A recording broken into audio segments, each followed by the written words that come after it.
अस्सलाम वालेकुम दोस्तों, की हाल है। मैं उम्मीद करना वा कि तुसी सारे ठीक होवोगे। मैं तुहाडा यार इंजीनियर कैसर इमरान कद्दर, तुसी सारे वेख रहे हो मेरा यूट्यूब चैनल शजरे इरफान।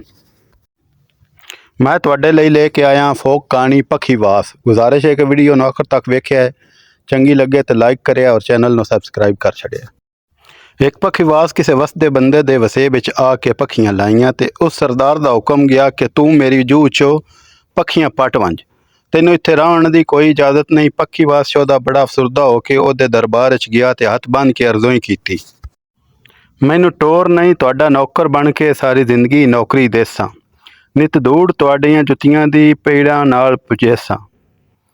तज़ीम विच वाल दा फर्क ना आसी, तुहाडी ज़ियारत हज समझेसां, वते बाद विच लोग मिसालां देसन, इंज दर्द परीत पलेसां।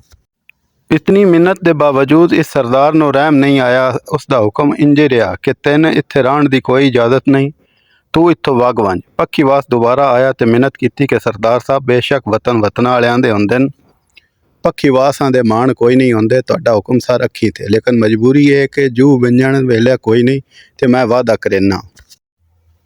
मैं धम्मी दा सूरज राहे उबरेसा, हुण करन नहीं बेआराम है, मेरे टुरन दी खैर है, लह जावन तेरे मगरों कुल इल्ज़ाम है।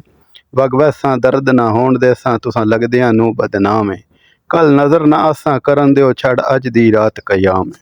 पखीवास वादे मुताबिक सुबह सवेरे पखियां पट्टियां ते वंजण लग्या। सरदार महल आले पासे मुँह करके उच्ची जी आवाज़ नाल आदा है, पखीवासां पखियां पट लईयां नी, लैके दर्द संभाल जगीर है।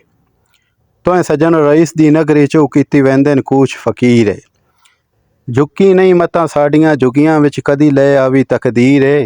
तेरी लोड़ मठेसां वेचनी पै गई, भावें तन दी हिक हिक लीर है। मुल कच दा लाया ही हीरियां नो, भला होवी सज्जन सराफ है। तेरी शाही च रह के वेख लिया है, तोए आदल दा इंसाफ है।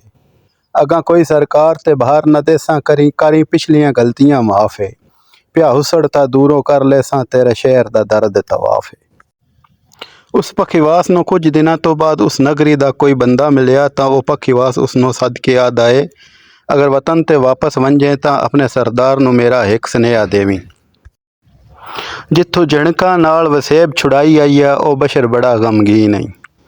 परेशानियां दे इन सोहणिया राह ते ठुडे खांदा नित मस्कीन नहीं, भावें उस मजबूर दे मान मुका के कीती सांगियां दी तौहीन नहीं। उन्होंने वत भी तेरे जिहा कोई नहीं दिसदा, जे रब ते दर्द यकीन है।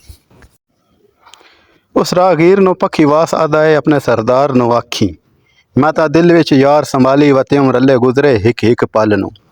तू असावण कर सैराब ना सकियो, मेरी अखी दे सिकदे थल नू। मेरी आस सवाली लूंदी रह गई, तू मैं हातम ताई दे भल नू। पखी वादो देनो दर्द, जे लावण देंदे ना लगदी लीक महल नू। पखीवास राहगीर नू आखिरी स्नेहा देंदा है कि अपने सरदार नू आखी, तैनू वतन दी फट बेदीद चा कीता है, साडा यार ठिकाना आई कोई ना। है माज गरीब मेरे आला, साडे गल विच गाणे आन कोई ना। सानू सिख हाई बस तेरे वेखण दी, साडा होर झुकाना हाई कोई ना। छड़े वदे हों दर्द ना जल सकियो, असां ता रहना गई कोई ना।